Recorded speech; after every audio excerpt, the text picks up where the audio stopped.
मेरे अति प्रिय भाइयों और बहनों, प्रभु यीशु मसीह के मधुर और मीठे नाम में आपका मैं अभिनंदन करता हूँ। आज सुबह जब हम अपने आप को भला चंगा पाते हैं, इस जिंदों की धरती में हम चलते फिरते हैं, हमारा सर्वप्रथम कर्तव्य यह है कि हम परमेश्वर की स्तुति करें, महिमा करें और उसके वचनों को मनन करें। सो आज हमारे लिए पिता परमेश्वर ने अपना जीवित वचन दान किया है। वो हमारे लिए मिलता है मत्ती रचित सुसमाचार 8वां अध्याय पद संख्या 23 से 27 तक। उसमें परमेश्वर का जीवित वचन इस प्रकार से लिखा हुआ है, जब वह नाव पर चढ़ा तो उसके चेले उसके पीछे हो लिए, और देखो झील में कैसा बड़ा तूफान उठा कि नाव लहरों से ढपने लगी और वह सो रहा था। तब उन्होंने पास आकर उसे जगाया और कहा, हे प्रभु, हमें बचा, हम नाश हुआ चाहते हैं। उसने उनसे कहा, हे अविश्वासियों, क्यों डरते हो? तब उसने उठकर आंधी और पानी को डांटा और सब शांत हो गया, और लोग अचंभा करके कहने लगे कि यह कैसा मनुष्य है कि आंधी और पानी भी उसकी आज्ञा मानते हैं। यहाँ तक आमीन। परमेश्वर पिता अपने वचन के पढ़े और सुने जाने में हम सबों को बहुतायत की आशीष देवे। आमीन। ख्रिस्त में प्यारो, आज की सुंदर सुबह में हम सर्वप्रथम पिता परमेश्वर को धन्यवाद देवे कि उसने पिछले रात्रि की घड़ी में हमारी रक्षा की है, रखवाली की है। हर एक प्रकार के खतरे, मुसीबत से और अचानक मृत्यु से उसने हमें बचाया है, और आज की इस नए सुबह को अपने महिमा करने के निमित्त ही हमें देखने का अवसर प्रदान किया है। हम सारे मन प्राण आत्मा से उसका धन्यवाद करते हैं, और धन्यवाद करते हैं कि आज के सुंदर सुबह में अपना जीवित वचन दान किया है, और वचन के माध्यम से हमारे को आशीष प्रदान किया, शांति प्रदान किया है। इस बड़ी दया के लिए हम उसका धन्यवाद करते हैं। आज हम वचन में देख पाते हैं जब यीशु नाव पर चढ़ा तो उसके चेले भी उसके साथ उसके नाव में चढ़ गए, और जो है वे लोग जो है उस नाव के द्वारा गलील झील में वो लोग यात्रा कर रहे थे। कुछ दूर जाने के बाद झील में अचानक आंधी और तूफान आ जाती है, और नाव डगमगाने लगता है, हिलता डुलता, यहां तक कि वो नाव डूबने पर हो जाता है। तो उसके चेले बहुत चिंतित हो जाते हैं, बेचैन हो जाते हैं, और वो देखते हैं कि यीशु तो सो रहा है। इस परिस्थिति में वो चेले उसके पास जाकर, यीशु के पास जाकर कहते हैं, हे प्रभु, हमें बचा, हम तो नाश हुआ चाहते हैं। तब यीशु उनसे कहता है, हे अविश्वासियों, तुम क्यों डरते हो? और उसने उस आंधी और तूफान को डांटा, और आंधी और तूफान शांत हो गया, और वहां बड़ा चैन हो गया। और लोग जो थे नाव पर उसको, इस घटना को देख के अचंभा करते हैं और कहते हैं, ये कैसा मनुष्य है जो आंधी और तूफान को भी डांटता है, वो इसकी बातों को सुनता है। यह घटना वहां की है, इस्राएल देश में एक झील है जिसका नाम है गलील झील, और वो गलील झील जो है समुद्र तल से काफी नीचे है, और वहां तूफान और आंधी आना आम बात है। तो इस परिस्थिति में जब वह चल रहे थे तो अचानक आंधी वहां जाती है, और जो नाव हिलने लगता है, उसके चेले डर जाते हैं। ख्रिस्त में प्यारो, वो भूल जाते हैं कि यीशु उनके साथ है, और यीशु उनको कुछ भी हानि होने नहीं देगा। यीशु उन खतरों से, उस आंधी और तूफान से उन्हें बचा सकता है, परंतु इन बातों को भूल जाते हैं, और वे अविश्वास में पड़ जाते हैं, और समुद्र के खतरों को देखकर, उठने वाली लहरों को देखकर वो घबरा जाते हैं, चिंतित हो जाते हैं। ख्रीस्त में प्यारे, आज हमारे जीवन में भी इसी प्रकार की आंधी और तूफान उठती रहती है।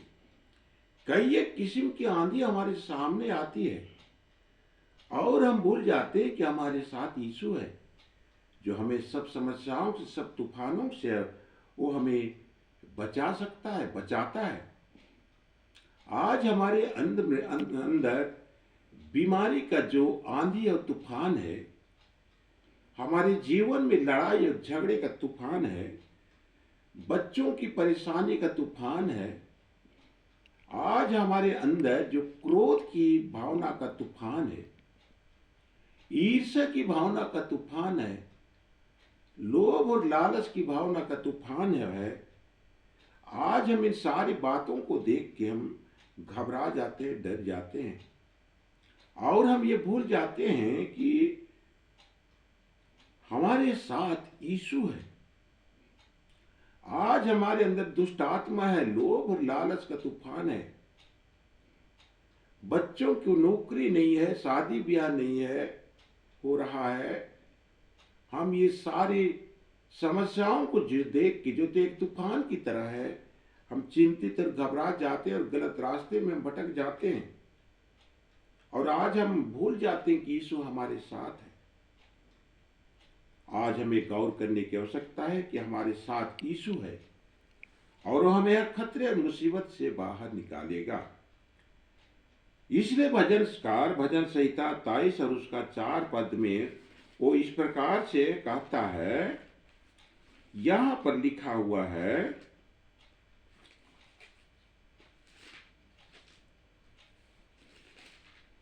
कहता है वचन, चाहे मैं घोर अंधकार से भरी हुई तराई में होकर चलूं तो भी आने से ना डरूंगा, क्योंकि तू मेरे साथ रहता है। तेरे सोटे और तेरे लाठी से मुझे शांति मिलती है। भजनकार कहता है कि चाहे मैं घोर अंधकार की तराई में होकर चलूं तो भी आने से ना डरूंगा, क्योंकि तू मेरे साथ रहता है। इस प्रकार से दाऊद का भरोसा पिता परमेश्वर पर है कि मैं यदि घोर अंधकार, जहां पर हाथ से हाथ नहीं दिखाई देता है, उस रास्ते पर भी चलूं तो भी मुझको कुछ हानि ना होगी, क्योंकि प्रभु हम मेरे साथ है। उसी प्रकार से यशायाह नबी कहता है, यशायाह 41 उसका 10 पद में वो इस प्रकार से कहता है, मत डर, क्योंकि मैं तेरे संग हूं, इधर उधर मत तक, क्योंकि मैं तेरा परमेश्वर हूं। मैं तुझे दृढ़ करूंगा, तेरी सहायता करूंगा, अपने धर्म में देने हाथ से मैं तुझे संभाले रहूंगा। इस प्रकार से पिता परमेश्वर आज यशायाह नबी के द्वारा हमें कहता है, मत डर, क्योंकि मैं तेरे संग, इधर उधर मत तक, क्योंकि मैं तेरा परमेश्वर हूं। मैं तुझे दृढ़ करूंगा और तेरी सहायता करूंगा, और अपने धर्म में हाथ से मैं तुझे संभाले रहूंगा। इसलिए आज हमें डरने की आवश्यकता नहीं है, चिंतित होने की आवश्यकता नहीं है। परमेश्वर आज हमें संभालने के लिए आज तैयार है। वो हमें अपने भुजबल हाथों से संभाले हुए रहेगा और हमें किसी भी खतरे और मुसीबत से बाहर निकालेगा। उसी प्रकार से आगे यशायाह नबी यशायाह 43 उसका 2 पद में परमेश्वर का वचन किस प्रकार से कहता है, जब तू जल में होकर जाए मैं तेरे संग संग रहूंगा, और जब तू नदियों में होकर चले तब वे तुझे ना डुबा सकेंगे। जब तू आग में चले तब तुझे आंच न लगी और उसकी लौ तुझे ना जला सकेगी। ख्रीस्त में प्यारो, आज हम नदियों में होकर चलते हैं तो हमें डुबा नहीं सकेगी।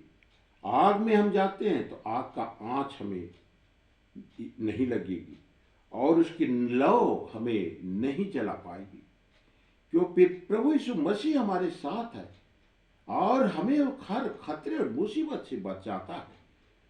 हम वचन में देख पाते हैं सदरक, मिशक, अबदनेगो को, जिसको कि राजा नबूकदनेस्सर उसकी मूर्ति का दंडवत नहीं करने के कारण आग की भट्ठी में डाल देता है, परंतु उस आग की भट्ठी में वो आग की भट्ठी उनको जरा भी हानि नहीं पहुंचा सकती और वे सुरक्षित रहते हैं, उनका एक बाल तक जो है नहीं जलता है और वो कुशल पूर्वक आग की भट्टी से बाहर निकल जाते हैं। तो आज हम भी अगर हम नाना प्रकार की समस्याओं से, नाना प्रकार की बीमारियों से, परेशानियों से और अपने अंदर लड़ाई की भावना, ईर्ष्या की भावना, क्रोध की भावना, मतवालपन की आदत, नाना प्रकार की बुरी लतों के हम तूफान में फंसे हुए हैं, तो आज हम पिता परमेश्वर के पास आए, वो हमें बाहर निकालेगा और हमें उससे छुटकारा देगा और हमें अपने अनंत जीवन की महिमा में शामिल करेगा। पिता परमेश्वर इस छोटी वचन में हम सबों को बहुतायत की आशीष देवे, आमीन। आइए हम छोटी प्रार्थना करें। स्वर्गीय पिता, हम यीशु नाम से तेरे चरणों में आते हैं प्रभु, तुझे धन्यवाद देते हैं, तेरी महिमा करते हैं, तेरी महान दया के लिए हम तुझे धन्यवाद देते हैं प्रभु। पिछले रात्रि की घड़ी में तूने हमारी रक्षा की है, रखवाली की है, हर एक प्रकार के दुख, तकलीफ, संकट, विपत्ति और अचानक मृत्यु से बचाया प्रभु। और आज की सुबह को हमें देखने का अवसर प्रदान किया और आज की सुबह में तूने हमारे लिए अपना जीवित वचन दान किया। वचन के माध्यम से हम हर एक को आशीष प्रदान किया, शांति प्रदान किया है। इस बड़ी दया के लिए हम तुझे धन्यवाद देते हैं। वचन में हम देख पाते हैं प्रभु जी कि तू जो एक नाव में सफर कर रहा था और जो चेले तेरे साथ थे और उस झील में अचानक आंधी आ जाती है और नाव डगमगाने लगता है और चेले घबरा जाते हैं और चिल्लाने लगते हैं और तुझे ढूंढते हैं और कहते हैं, तेरे पास आके कहते हैं, हे प्रभु हमें बच्चा, हम नाश में जाते हैं। और तू उनको कहता है, हे अविश्वासियों, क्यों डरते हो। हाँ प्रभु जी, आज हम इस संसार के जीवन में अनेकों प्रकार के खतरे और मुसीबत के बवंडर में फंसे हुए हैं, बीमारी के बवंडर में फंसे हुए हैं, अभाव के कमी बवंडर में फंसे हुए हैं, बच्चों का अज्ञाकारिता की भंवर में फंसे हुए हैं और तो और हमारे घर में लड़ाई झगड़े की भंवर में फंसे हुए हैं और हम संसार के अन्य प्रकार के संकट और विपत्ति के तूफान में फंसे हुए। तो आज हमें निकालने वाला तो हमारे साथ है, हमें घबराने की आवश्यकता नहीं है, डरने की आवश्यकता नहीं है। आज हमें आवश्यकता है कि हम तुझे अपने जीवन में, अपने हृदय में हम ये जगह देवे कि तू मेरा हमारे साथ रहेगा और जब तू हमारे साथ रहता है तो हमें किसी भी खतरे से, कोई मुसीबत से कोई हानि ना होगी। इस बातों को हम जानने पाए, समझने पाए, ताकि हम संसार के अन्य वस्तुओं के ऊपर भरोसा करना छोड़ के, हाँ प्रभु, तुझे अपना मुक्तिदाता और जीवनदाता, उद्धार करता मानकर, विश्वास कर हम तेरे ऊपर ही विश्वास करते हुए चलने पाए, ताकि तू प्रभु हमें हर खतरे और मुसीबत से तो बचाएगा और अंत में हमारा जीवन जब खत्म हो जाएगा तो दूसरे पल हमें अपने महिमा में तेरे दाहिने